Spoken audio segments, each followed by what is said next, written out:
Hallo und herzlich willkommen bei den Turboschnecken. Schön, dass ihr dabei seid.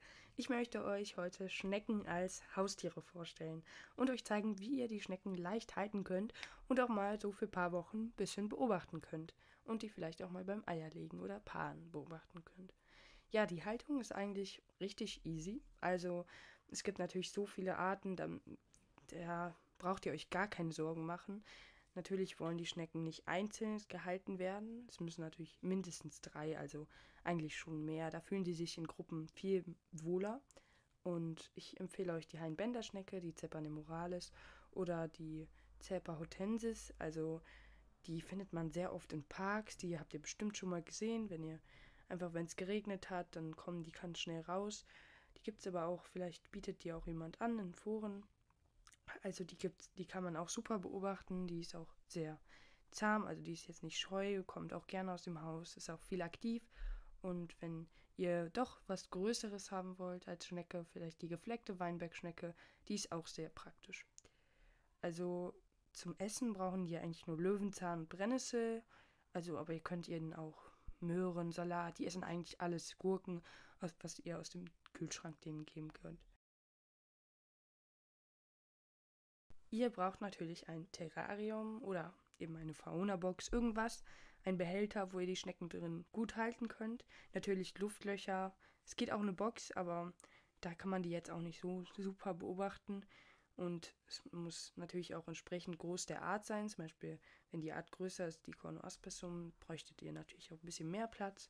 Wenn die jetzt die Hainbänderschnecke ist, dann geht auch so ein Becken, das ich hier habe, und ich habe das ja auch zur Aufzucht. Also ich bereite jetzt quasi für mein Aufzuchtbecken, für meine Baby-Hainbänderschnecken, obwohl die auch schon ein bisschen größer sind. Als Erde habe ich hier benutzt von unseren alten angebauten Kartoffeln. Da war kein Dünger drin, da habe ich natürlich gut aufgepasst, dass da kein Dünger drin war. Und das ist auch sehr wichtig, weil der Dünger kann den Schnecken schaden.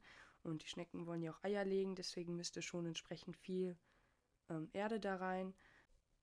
Und dann braucht ihr natürlich noch Laub, das könnt ihr ganz einfach von draußen nehmen, auch Moos. Da könnt ihr auch in den Wald gehen und auch Äste, Stöcke, Rinde. Die mögen auch sehr gerne Äste mit Flechten. Da knabbern die auch sehr gerne dran. Also da könnt ihr echt kreativ sein und ein bisschen aus dem Wald holen und das dann schön einrichten.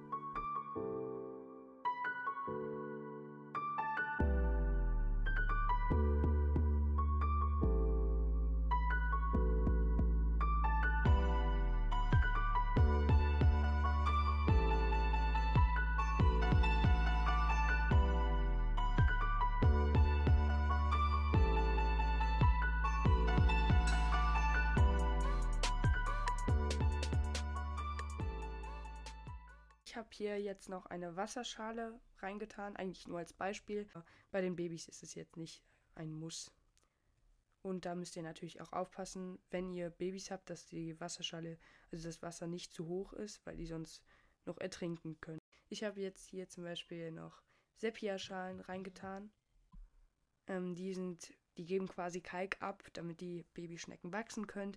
Aber ihr braucht es eigentlich nicht, wenn ihr die Schnecken nicht langfristig halten möchtet. Ihr könnt den Schnecken einfach, also der Sepia ist für Kalk und ihr könnt da einfach Eierschalen ein paar hinlegen. Natürlich davor am besten abgekocht, weil da können dann noch Bakterien kommen. Aber die Schnecken können auch ganz einfach von Eierschalen den Kalk rausfiltern.